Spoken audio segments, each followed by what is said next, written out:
Patrick, merci d'avoir accepté cette interview. Avec plaisir. On est dans un endroit très insolite, mais on en parlera tout à l'heure. On s'est rencontrés par le biais d'un ancien nageur de combat. Il portait, je crois, une bonne mille-mer. C'est ça. Et toi, tu as découvert en fait la bonne Star Diver que tu portes actuellement. Et voilà, tu es rentré dans la marque et dans notre aventure. Et puis après, on a appris à se connaître un peu et on a décidé de faire cette petite interview. Dans un premier temps, tu as fait une école de la marine et ensuite tu es devenu commando marine. Voilà, effectivement. Et ensuite, tu es rentré dans ce qu'on appelle les nageurs de combat. Voilà, la marine, j'ai fait les commandos marines, ensuite les nageurs de combat. Oui. Et à partir de là, donc beaucoup de plongée. Et à partir de là, quand l'essor pétrolier a commencé à se développer et qu'ils ont besoin de plongeurs civils, j'ai quitté la marine et je suis rentré dans une société qui à l'époque était en plein essor, qui était la Comex. C'est ça, la légendaire Comex. Absolument. Alors en fait, on peut repréciser qu'un nageur de combat, en fait, il nage à peu près entre 6 et 7 mètres de profondeur. Ah voilà, il ne faut pas dépasser les 7 mètres, c'est le propre du nageur de combat pour des raisons de sécurité, puisque l'oxygène au-delà de 7 mètres devient toxique. Je lis sur ton CV qui est court et très très impressionnant qu'en 1975, au Maroc, tu réalises une plongée en pleine eau avec un premier record du monde, donc à 270 mètres. Voilà, mais en plus c'était une plongée démonstration pour un client, donc c'était une plongée réelle. Et c'est la première fois que j'ai l'occasion d'aller un peu profond, donc à 270, enfin très profond pour moi, puisque c'était la première à 270 mètres, avec une particularité que après j'ai pu retrouver, c'est qu'à cette époque-là, les habits à eau chaude dans lesquels on a plongé par la suite n'existaient pas encore, ou commençaient à peine à se développer, et on plongeait donc avec des combinaisons étanches dans lesquelles il y avait un système électrique de chauffage. Vous preniez des courjus ou non? Ah oui, on prenait des courjus, souvent aux endroits où les fils se coupaient, au coude, aux genoux et tout ça. Enfin. Alors. Voilà, bon, enfin, c'était l'anecdote, ça a disparu à ce moment-là, après on a pu profiter des technologies de l'eau chaude. Oui. Alors pour expliquer un petit peu, en fait, à partir d'une certaine profondeur, évidemment, l'eau est très froide. Donc en général, il y a des barges en surface qui envoient via un tuyau de l'eau, ça part à 60 degrés, hein, si voilà. Je me souviens bien. Et après, donc ça arrive dans vos combinaisons. Ça refroidit au fur et à mesure qu'elle descend, donc il faut qu'elle arrive à la bonne température. C'est ça. Voilà. Et donc du coup, ça vous permet de vous maintenir éveillé, parce que sinon, au bout d'un moment, vous auriez un endormissement. Ça permet de ne pas geler, de ne pas mourir de froid. Oui. Parce que vous êtes à 2-4 degrés, quoi, entre 2 et 4 degrés. Ça dépend des endroits. Non, ça dépend des endroits. Là comment dirais-je, au Maroc, c'était l'eau devait être, à mon avis, à 7-8 degrés. Par contre, on a plongé, peut-être en parler par la suite, au Labrador, où l'eau était à moins 3 degrés. Alors voilà, donc du coup, le Labrador, c'est aussi en 1975. Année, oui. Et donc là, tu passes de 270 mètres, tu établis un deuxième record mondial, un nouveau record, à 327 mètres. Voilà. Toutes ces plongées, je ne les ai jamais faites seul, toujours en équipe. Oui, bien sûr. Donc on était toujours 4 ou 6 à chaque plongée. Et donc voilà, donc après on est reparti au Labrador exactement faire une opération réelle également. C'était récupérer une tête de puits qui avait été perdue l'année précédente. À 326 mètres. Donc on est allé et on a récupéré la tête au bout d'une dizaine de plongées chaque équipe. Et on a réussi à récupérer la tête et ils ont pu donc repartir avec. Donc là on en est déjà 2 records du monde. Et ensuite en 1977 tu participes à Janus 4 et donc là tu fais un nouveau record de plongée en pleine eau. Alors qu'est-ce qu'un record de plongée en pleine eau? En fait c'est parce que toi tu sors en fait. Voilà, tu restes pas dans les plongeurs que nous étions à cette profondeur-là, on est tous sortis au moins une fois de la tourelle. C'est ça. Pour pareil faire une démonstration. Alors là c'est de la démonstration. Donc notre société, la Comex, voulait montrer à ses clients que s'ils avaient un problème à cette profondeur-là, les plongeurs étaient capables d'intervenir, de faire une réparation, une connexion, etc. Donc c'était le but de la plongée. Et donc là on est à 501 mètres, c'est-à-dire c'est vraiment complètement dingue. Là même la science, elle ne sait pas très bien expliquer comment l'être humain arrive à respirer en fait. Non, je pense qu'à l'époque, et je ne sais pas si maintenant ils ont toutes les réponses, mais je n'en suis pas sûr, mais il y avait plein de phénomènes qu'on constatait mais qu'on ne maîtrisait pas. Quoi, hein. En fait, on se rendait compte que le corps humain avait une capacité d'adaptation complètement dingue. C'est tout à fait ça. Bon, peut-être pas tout le monde, mais en tout cas certains. Après, chacun à son niveau, voilà, c'est sûr. Bon, donc là, effectivement, vous êtes une équipe, vous atteignez les 501 mètres, c'est complètement fou. Après, en 1983, tu fais, alors cette fois-ci, c'est une plongée en caisson hyperbare. Absolument. Donc là, c'est pas dans l'eau, là vous êtes au sol. J'imagine que c'est à la Comex que vous l'avez fait. Non, ou c'était non dans les caissons, le centre hyperbar de la Marine nationale à Toulon. Ok. À Toulon, oui. D'accord, donc là c'est Antex 9. Antex 9 que j'ai fait avec un marin, on était deux, un de la Comex et moi. C'est ça. Un de la Marine et moi, pardon. Et donc là, alors tu marques pas record du monde, vous allez à 613 mètres.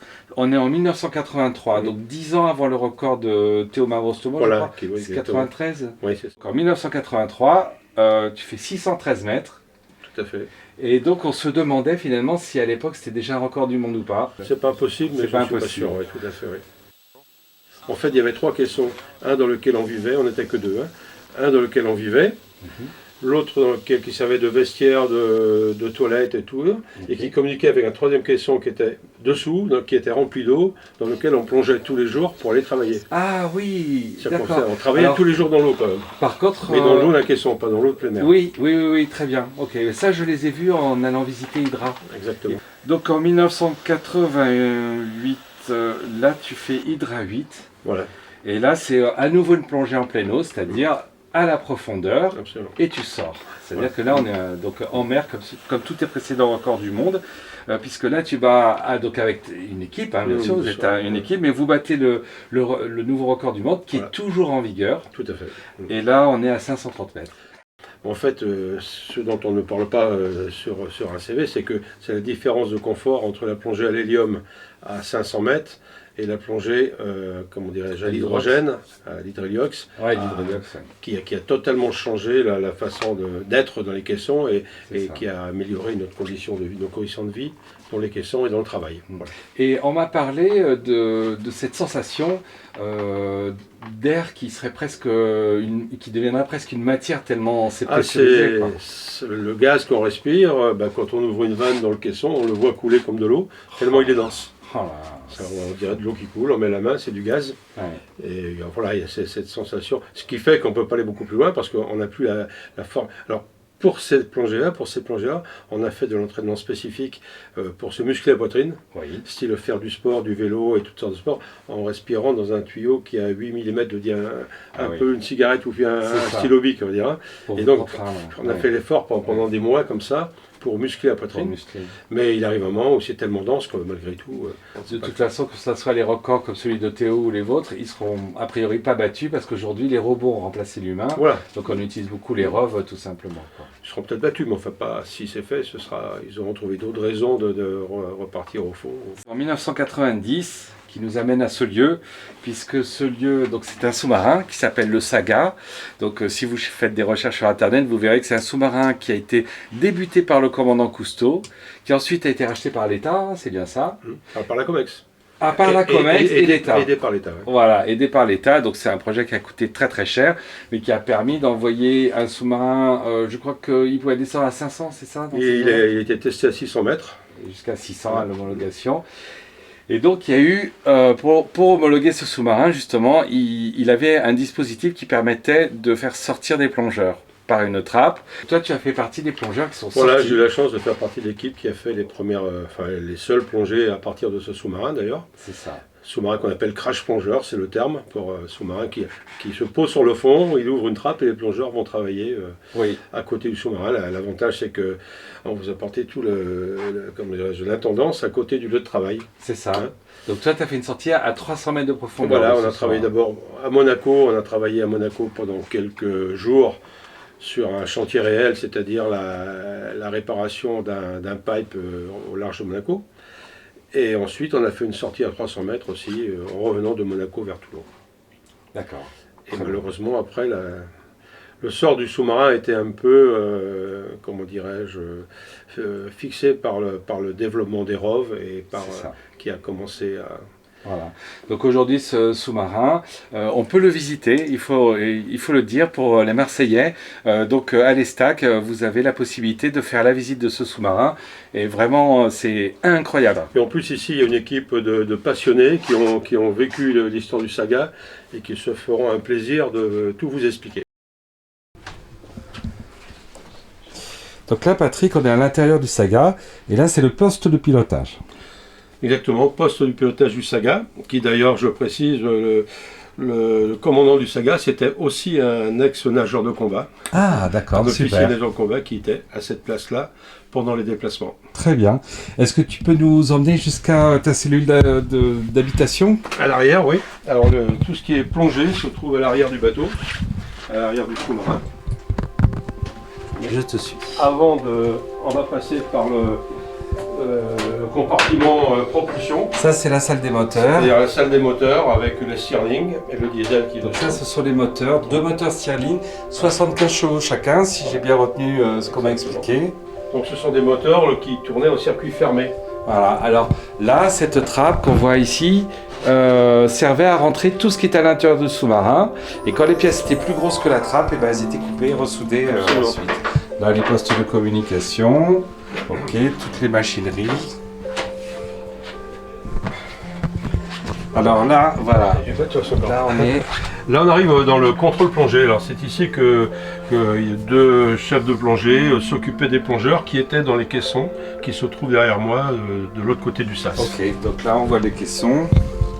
Bah, du coup, donc là, je peux ou tu veux me précéder? Comme tu préfères. Allez, vas-y, et Ouais. comme ça tu nous montres.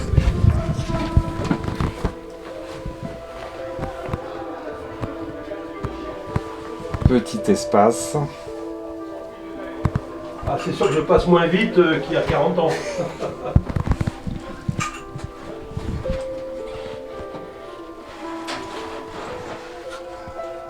Et le matériel d'époque qui n'a pas changé. Alors, je te rejoins.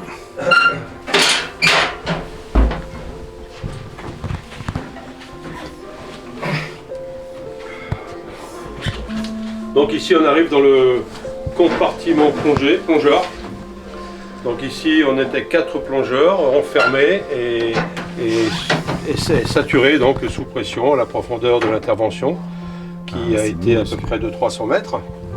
Et ça, ce sont les casques que nous avons utilisés, mais en fait très peu utilisés parce que ce modèle a été rapidement redonné.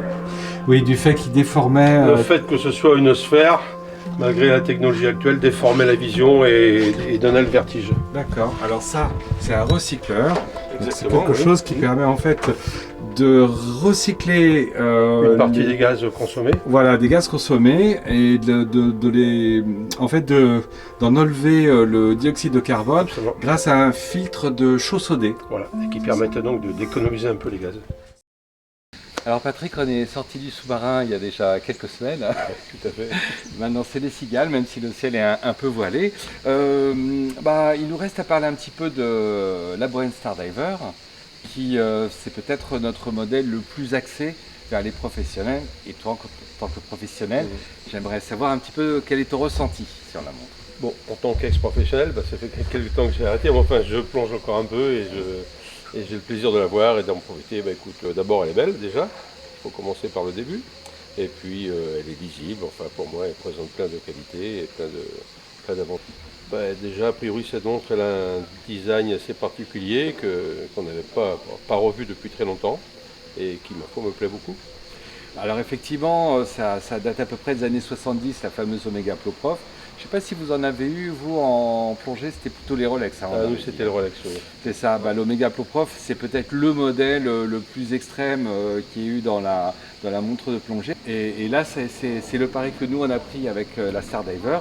Donc c'est une montre qu'il faut toujours expliquer, qui est plus difficile à faire comprendre au grand public. Par contre, en général, les pros, dès qu'ils posent leurs yeux dessus, ils reconnaissent tout de suite les codes. Et c'est ce qui s'est un petit peu passé entre toi et cette montre, quoi. Exactement, et puis il y a pas longtemps j'ai rencontré, c'était les nageurs de combat, donc un groupe de nageurs, de plongeurs professionnels dans leur métier, et qui à chaque fois me demandaient mais c'est quoi ta montre, qui se sont un peu attardés sur la montre, effectivement, elle accroche le regard et rappelle un peu quelques années en arrière. On a mis beaucoup l'accent sur la qualité, bon, comme tu as vu, on peut dire que c'est une montre qui est très très robuste. Tout à fait.